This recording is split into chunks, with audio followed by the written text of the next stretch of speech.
Où est l'arnaque? Rappelons brièvement le concept de cette série de vidéos. Il s'agit pour moi de résoudre, par exemple ici cet exercice, de calculer cette intégrale, de montrer ça, en vous arnaquant à au moins un moment de ma correction, à vous de voir à quel moment je vous aurai arnaqué, et bien évidemment en fin de vidéo, je dévoile l'arnaque et je vous indique une bonne correction. Avant d'attaquer du coup la correction frauduleuse, petite bouteille à la mer, message à A.J, qui faisait partie donc d'un groupe d'élèves que j'ai eu récemment, je ne vais pas en donner de détails, qui m'a soumis une intégrale similaire, pas tout à fait la même je pense, pas les mêmes bornes, avec des petits trucs qui changent, mais vraiment c'est la même idée. À la pause, j'ai pas eu le temps de regarder en détail. Voilà, donc si tu es chanceux, j'ai pas ton contact, si tu es chanceux, tu sais que j'ai une chaîne YouTube, donc tu regarderas peut-être, et peut-être que par curiosité tu tomberas dessus, peut-être qu'un de tes camarades par curiosité tombera sur ça et te préviendra. Voilà. C'est parti. Montrons ça. Donc attention, donc l'idée est peut-être, les gens qui découvrent la chaîne, l'idée est que là je vais vous faire une correction frauduleuse. Et voilà, donc c'est pas la bonne correction à proprement parler, et c'est après que vient la bonne correction. Allons-y. Ah oui, j'ai oublié les petites consignes de sécurité. Ne regardez pas les commentaires avant d'avoir essayé par vous-même, avant d'avoir essayé de voir où était l'arnaque, parce que vous risqueriez de vous faire spoiler, même si la plupart des commentateurs, et je les en remercie, se prêtent au jeu. Je leur demande en fait de mettre un spoiler alert, une alerte spoil, une alerte divulgachée, ce que vous voulez, en début de commentaire, si leur commentaire porte sur un pan de l'arnaque. Si leur commentaire risque de dévoiler une partie de l'arnaque, ils mettent un spoiler alert au début, et l'extrême majorité se prête au jeu, et je vous en remercie, franchement. C'est parti. Montrons ça. Donc, bon, on me demande de calculer cette intégrale. Avant de paniquer, moi je me dis, est-ce qu'il n'y a pas des petites techniques simples, avant même de lancer des techniques en réalité, est-ce que je ne saurais pas primitiver la fonction que j'ai sous les yeux?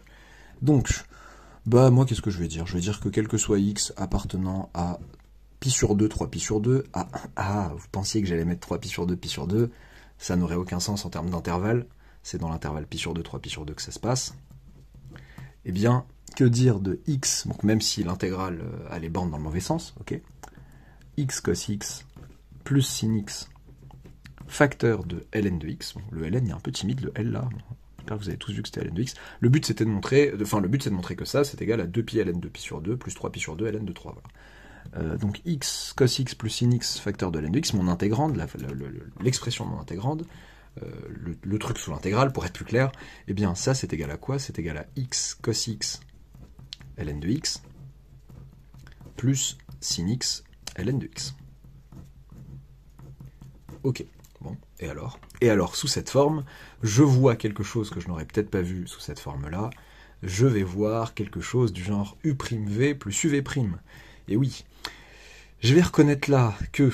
Comment je vais faire apparaître les choses plus clairement? Bon, je vais juste mettre le ln de x à côté du x, là, x ln de x cos x.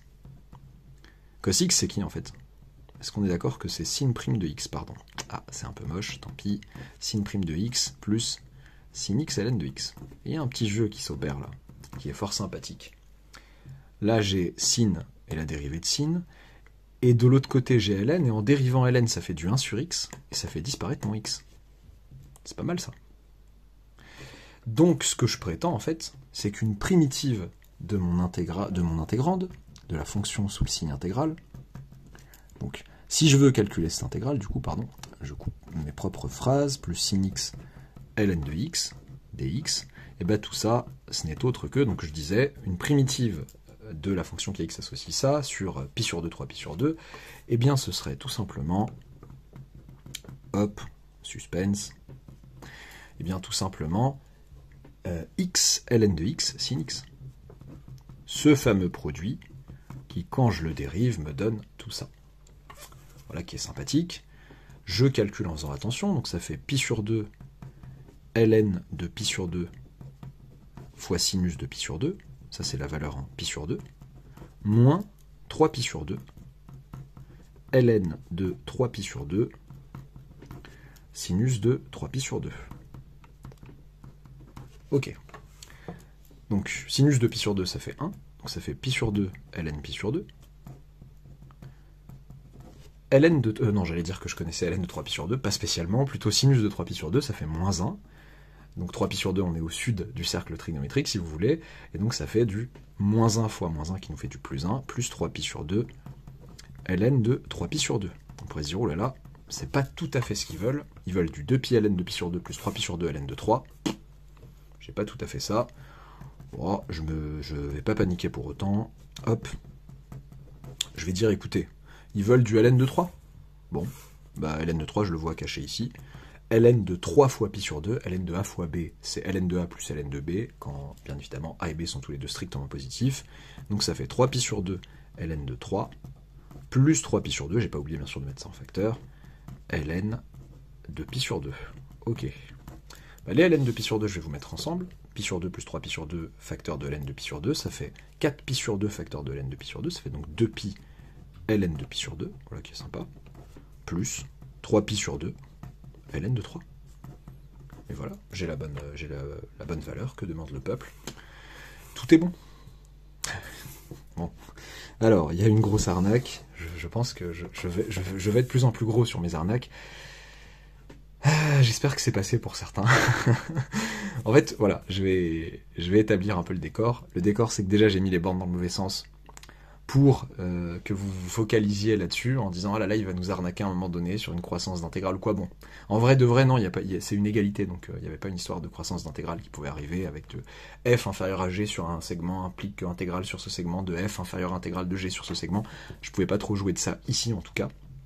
Mais je voulais vous déstabiliser avec ça pour que vous acceptiez l'inacceptable, à savoir que, bon, j'ai jamais établi... En fait, là, j'ai rien écrit de faux. Jusque-là, j'ai rien écrit de faux.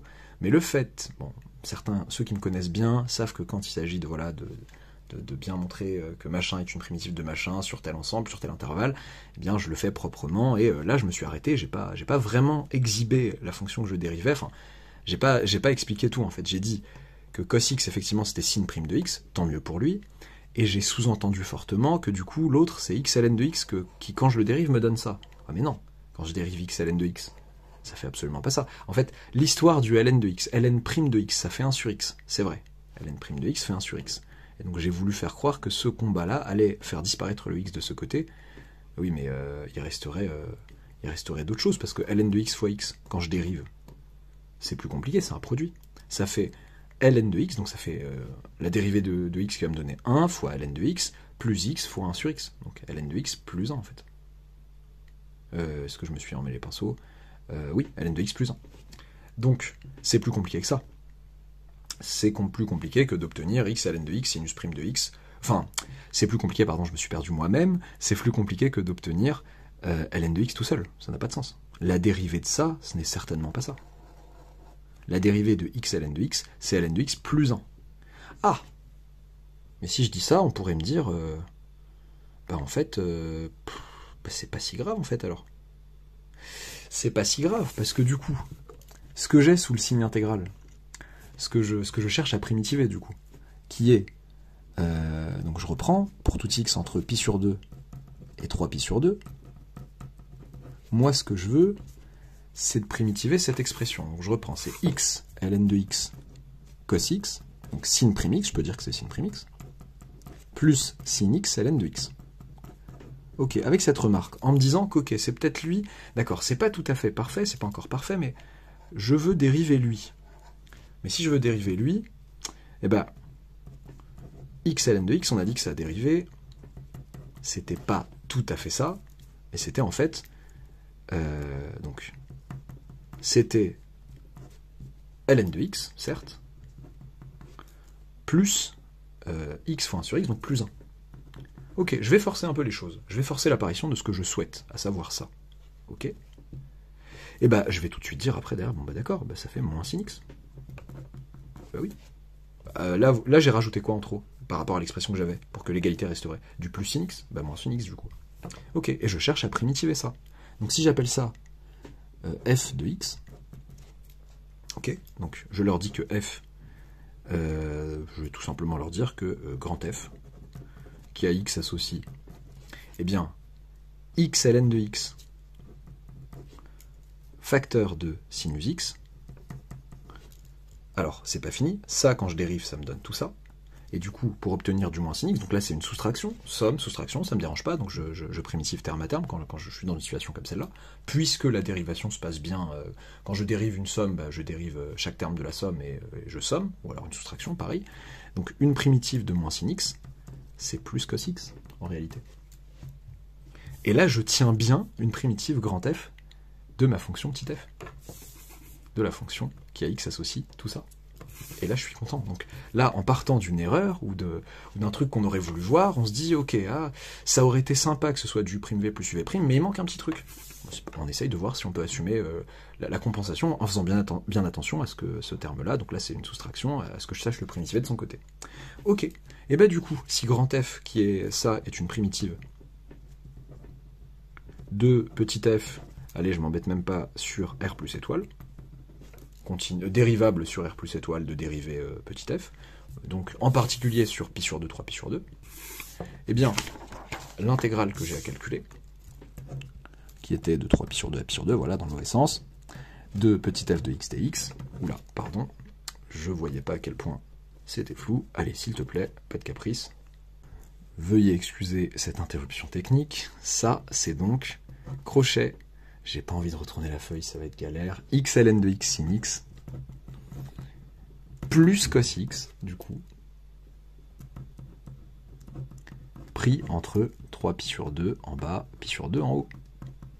Mais en fait, mon calcul de tout à l'heure était juste. Pourquoi il était juste malgré tout? Enfin, le raisonnement était complètement bidon. Mais là, maintenant, je vais aller plus vite. Hop, 3 pi sur 2, pi sur 2.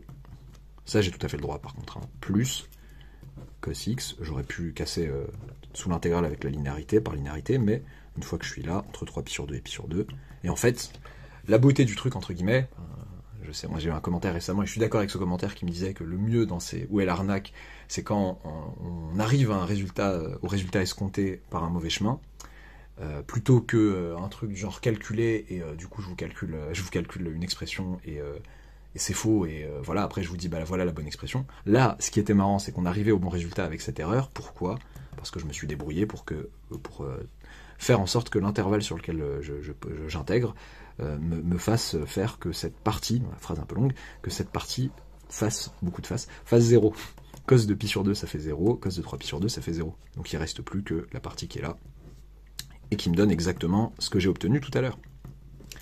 X ln de x, pardon, ce crochet horrible, x ln de x sin x. Et donc ça, effectivement, bon, je ne vais pas refaire le calcul, ça me fait exactement 2 pi ln de pi sur 2 plus 3 pi sur 2 ln de 3. 2 pi ln de pi sur 2 plus 3 pi sur 2 ln de 3. Et on est content. Voilà comment, en fait, voilà, si on cherche une primitive, à partir de tests comme celui-là, en fait, en réalité, cette erreur est horrible, certes, mais en réalité, l'idée de se dire, attends, il y a eu du u'v, il y a peut-être du u'v plus uv' caché là, c'est pas une mauvaise chose en soi. C'est de se dire, ok, je peux faire une petite compensation, vous voyez, j'ai même pas besoin de passer à l'intégrale, de faire une IPP, etc., un peu dur. Non, j'arrive un peu par compensation à me dire, ok, j'ai pas tout à fait ce qu'il me faut, j'ai ce qu'il me faut, mais il me manque, voilà, là il me manquait du plus sinus x ici, du plus 1 ici fois sinus x, donc plus sinus x, ok, je le fais apparaître et je le fais disparaître. Et je me débrouille bien avec ça. Et j'obtiens une bonne primitive. Voilà, j'espère que ça vous aura plu. N'oubliez pas de vous abonner si ce n'est pas encore fait, d'activer, je ne sais pas encore si elle existe à ce stade, je crois qu'il y a eu des changements sur YouTube, mais je crois qu'il y a toujours une petite cloche des notifications activée, activez-la, s'il vous plaît, et likez cette vidéo si elle vous a plu, je l'ai déjà dit, et à bientôt pour une nouvelle vidéo.